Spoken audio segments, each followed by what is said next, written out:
back at Miss Jones's Reading Corner, and we're reading Chapter 25 in Holes. The question says, what does Sam sell? Okay, so we've been reading a couple of chapters, and we've noticed that we've kind of been going back in time with talking about Miss Catherine Bartlow. Maybe we'll go back in time and find out who this new character Sam is. Because we haven't met a Sam yet, have we? I don't think so. So make sure you listen or read along and answer this question in the comments below.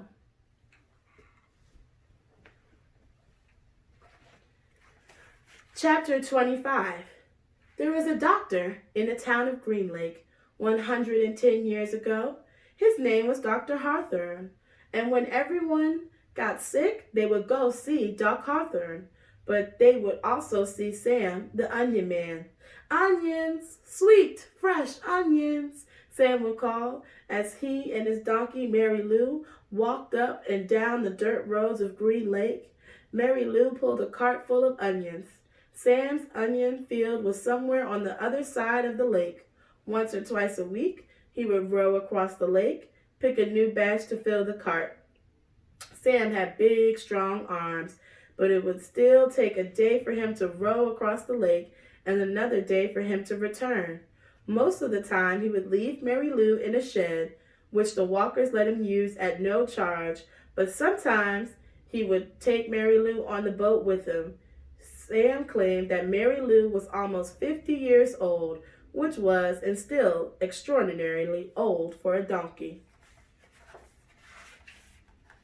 "She eats nothing but raw onions," Sam would say, holding up a white onion between his dark fingers. "It's nature's magic vegetable. If a person ate nothing but raw onions, he could live to be 200 years old."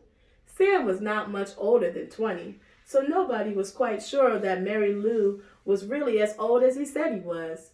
How would he know? Still, nobody ever argued with Sam, and whenever they were sick, they would go not only to Doc Hawthorne, but to Sam. Sam always gave the same advice: eat plenty of onions. He said the onions were good for digestion, the liver, the stomach, the lungs, the heart, and the brains. If you don't believe me, just look at old Mary Lou here. She's never been sick a day in her life. He also had many different ointments, lotions, syrups, and pastes, all made out of onion juice and different parts of the onion plant. This one cured asthma. This one was for warts and pimples. Another was a remedy for arthritis. He even had a special ointment which he claimed would cure baldness. "Just rub it on your husband's head every night while he's sleeping, Mrs. Collingwood, and soon his hair will be as thick and as long as Mary Lou's tail." Doc Hawthorne did not resent Sam. The folks of Green Lake were afraid to take chances. They would get regular medicine from Doc Hawthorne and onion concoctions from Sam. After they got over their illness, no one could be sure, not even Doc Hawthorne, which of the two treatments had done the trick. Doc Hawthorne was almost completely bald, and in the morning, his head often smelled like onions. Whenever Catherine Bartlow bought onions, she always bought an extra one or two and would let Mary Lou eat them out of her hand. "Is something wrong?" Sam asked her one day as she was feeding Mary Lou. "You seem distracted." "Oh, just the weather," said Miss Catherine. "It looks like rain clouds moving in." "Me and Mary Lou, we like the rain," said Sam. "Oh, I like it just fine," said Miss Catherine as she rubbed the donkey's rough hair on top of its head. "It's just that the roof leaks in the schoolhouse." "I can fix that," said Sam. "What are you going to do?" Catherine joked. "Fill the holes with onion paste?" Sam laughed. "I'm good with my hands. I built my own boat. If it leaked, I'd be in big trouble." Catherine couldn't help but notice his strong, firm hands. They made a deal. He agreed to fix the leaky roof in exchange for 6 jars of spiced peaches. It took Sam a week to fix the roof because he could only work in the afternoons, after school let out and before night classes began. Sam wasn't allowed to attend classes because he was a Negro, but they let him fix the building. Miss Catherine usually stayed in the schoolhouse, grading papers and such, while Sam worked on the roof. She enjoyed what little conversation they were able to have, shouting up and down to each other. She was surprised by his interest in poetry. When he took a break, she would sometimes read a poem to him. On more than one occasion, she would start to read a poem by Poe or Longfellow, only to hear him finish it for her from memory. She was sad when the roof was finished. "Is there something wrong?" he asked. "No, you did a wonderful job. It's just that the windows won't open. The children and I would enjoy a breeze now and then." "I can fix that," said Sam. She gave him 2 more jars of peaches, and Sam fixed the windows. It was easier to talk to him when he was working on the windows. He told her about his secret onion field on the other side of the lake, where the onions grow all year round and the water runs uphill. When the windows were fixed, she complained that her desk wobbled. "I can fix that," said Sam. The next time she saw him, she mentioned that the door doesn't hang straight, and she got to spend another afternoon with him while he fixed the door. By the end of the first semester, Onion Sam had turned the old rundown schoolhouse into a well-crafted, freshly painted jewel of a building that the whole town was proud of. People passing by would stop and admire it. "That's our schoolhouse. It shows how much we value education here in Green Lake." The only person who wasn't happy with it was Miss Catherine. She ran out of things needing to be fixed. She sat at her desk one afternoon listening to the pitter-patter of the rain on the roof. No water leaked into the classroom, except for the only drops that came from her eyes. "Onions! Hot, sweet onions!" Sam called out on the street. She ran to him. She wanted to throw her arms around him, but couldn't bring herself to do it. Instead, she hugged Mary Lou's neck. "Is there something wrong?" he asked her. "Oh, Sam," she said, "my heart is breaking." "I can fix that," said Sam. She turned to him. He took both of her hands and kissed her. Because of the rain, there was nobody else out on the street. Even if there was, Catherine and Sam wouldn't have noticed. They were lost in their own world. At that moment, however, Hattie Parker stepped out of the general store. They didn't see her, but she saw them.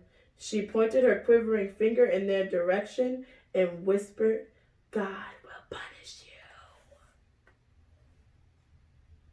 Hi, Kipsters. Miss Jones again in my reading corner. And we're on chapter 26 of Holes. The question that I want you guys to think about while reading or listening to this chapter is, why did they burn down Catherine's schoolhouse? Okay. So we know that Catherine just kissed Sam, and somebody that we don't know said this is not a good thing. So let's see how that turns out. Chapter 26. There were no telephones, but word spread quickly through the small town. By the end of the day, everyone in Green Lake had heard the school teacher had kissed the onion picker. Not one child showed up for school the next morning. Miss Catherine sat alone in the classroom and wondered if she had lost track of the day of the week. Perhaps it was Saturday. It wouldn't have surprised her. Her brain and heart had been spinning ever since Sam kissed her. She heard a noise outside the door. Then suddenly a mob of men and women came storming into the schoolhouse building. They were led by Trout Walker. "There she is!" Trout shouted. "The devil woman!" The mob was turning over desks and ripping down bulletin boards. "She's been poisoning your children's brains with books," Trout declared. They began piling all the books in the center of the room. "Think about what you're doing," cried Miss Catherine. Someone made a grab for her, tearing her dress, but she managed to get out of the building. She ran to the sheriff's office. The sheriff had his feet up on his desk and was drinking from a bottle of whiskey. "Morning, Miss Catherine," he said. "They're destroying the schoolhouse," she said, gasping for breath. "They'll burn it to the ground if someone doesn't stop them." "Just calm your pretty self down a second," the sheriff said in a slow drawl. and tell me what you're talking about. He got up from his desk and walked over to her. Trout Walker has. Now, don't go saying nothing bad about Charles Walker, said the sheriff. We don't have much time, urged Catherine. You've got to stop them. You're sure pretty, said the sheriff. Miss Catherine stared at him in horror. Kiss me, said the sheriff. She slapped him across the face. He laughed. You kissed the onion picker. Why won't you kiss me? She tried to slap him again, but he caught her by the hand. She tried to wriggle free. You're drunk, she yelled. I always get drunk before a hanging. A hanging? Who? It's against the law for a Negro to kiss a white woman. Well, then you'll have to hang me too, said Catherine, because I kissed him back. It ain't against the law for you to kiss him, the sheriff explained, just for him to kiss you. We're all equal under the eyes of God, she declared. The sheriff laughed. Then if Sam and I are equal, why won't you kiss me? He laughed again. I'll make you a deal. One sweet kiss and I won't hang your boyfriend. I'll just run him out of town. Miss Catherine jerked her hand free as she hurried to the door. She heard the sheriff say, the law will punish Sam and God will punish you. She stepped back into the street and saw smoke rising from the schoolhouse. She ran down to the lakefront where Sam was hitching Mary Lou to the onion cart. Thank God I found you, she sighed, hugging him. We've got to get out of here, now. What?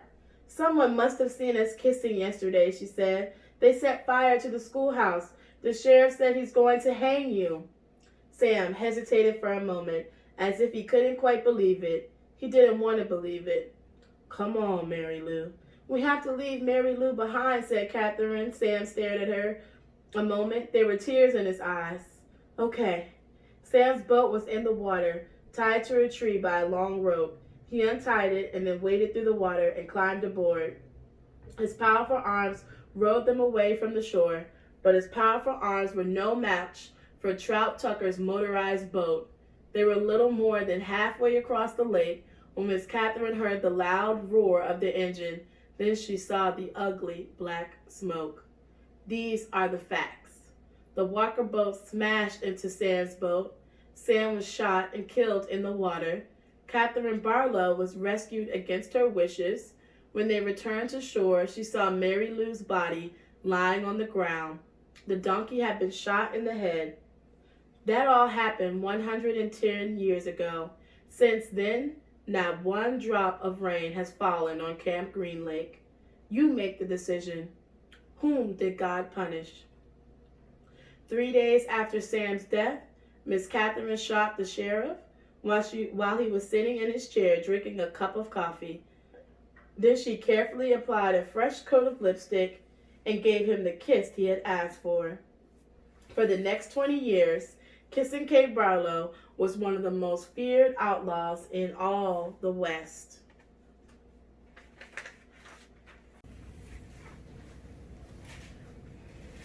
Hi, and we're back in Miss Jones's Reading Corner, and we're reading Chapter 27 of Holes. The question that I want us to focus on is, how did the other boys feel about Zero digging for Stanley? Make sure to answer this question in the comments below.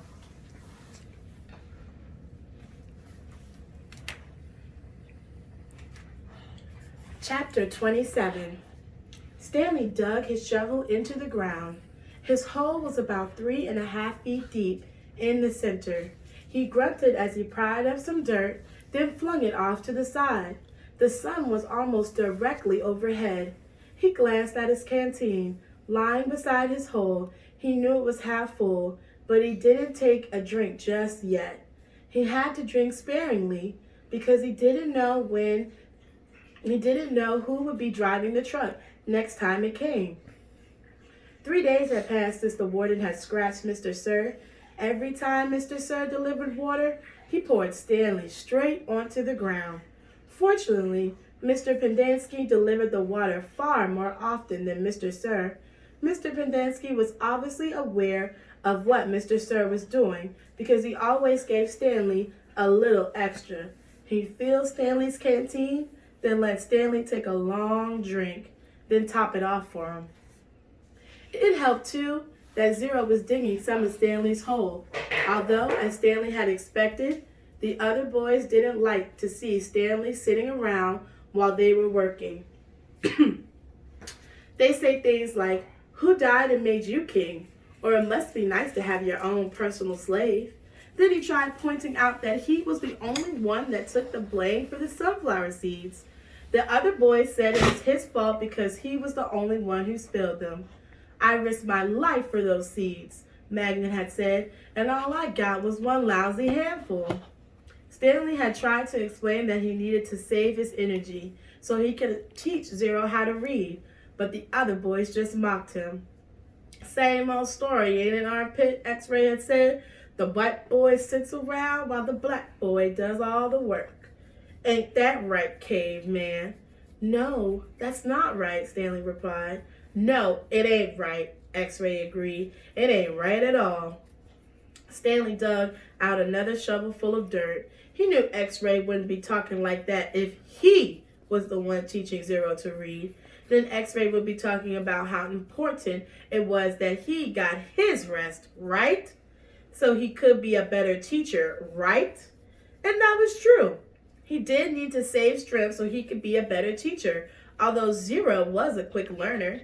Sometimes, in fact, Stanley hoped the warden was watching them with her secret cameras and microphones so she'd know that Zero wasn't as stupid as everyone thought. From across the lake, he could see the approaching dust cloud. He took a drink from his canteen, then waited to see who was driving the truck. The swelling on Mr. Sir's face had gone down, but it was still a little puffy. There had been 3 scratch marks down his cheek. 2 of the marks had faded, but the middle scratch must have been the deepest because it still remained. It was a jagged purple line running from below his eye to below his mouth, like a tattoo of a scar. Stanley waited in line, then handed him his canteen. Mr. Sir held it up to his ear and shook it. He smiled at the swishing sound.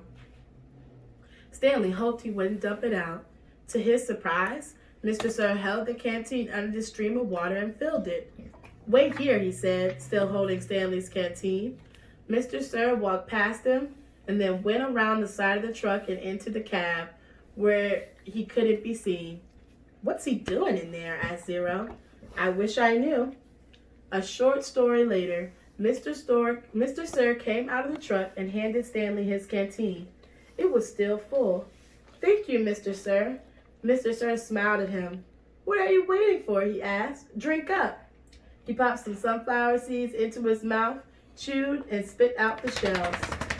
Stanley was afraid to drink it. He hated to think what kind of vile substance Mr. Sir might have put in it.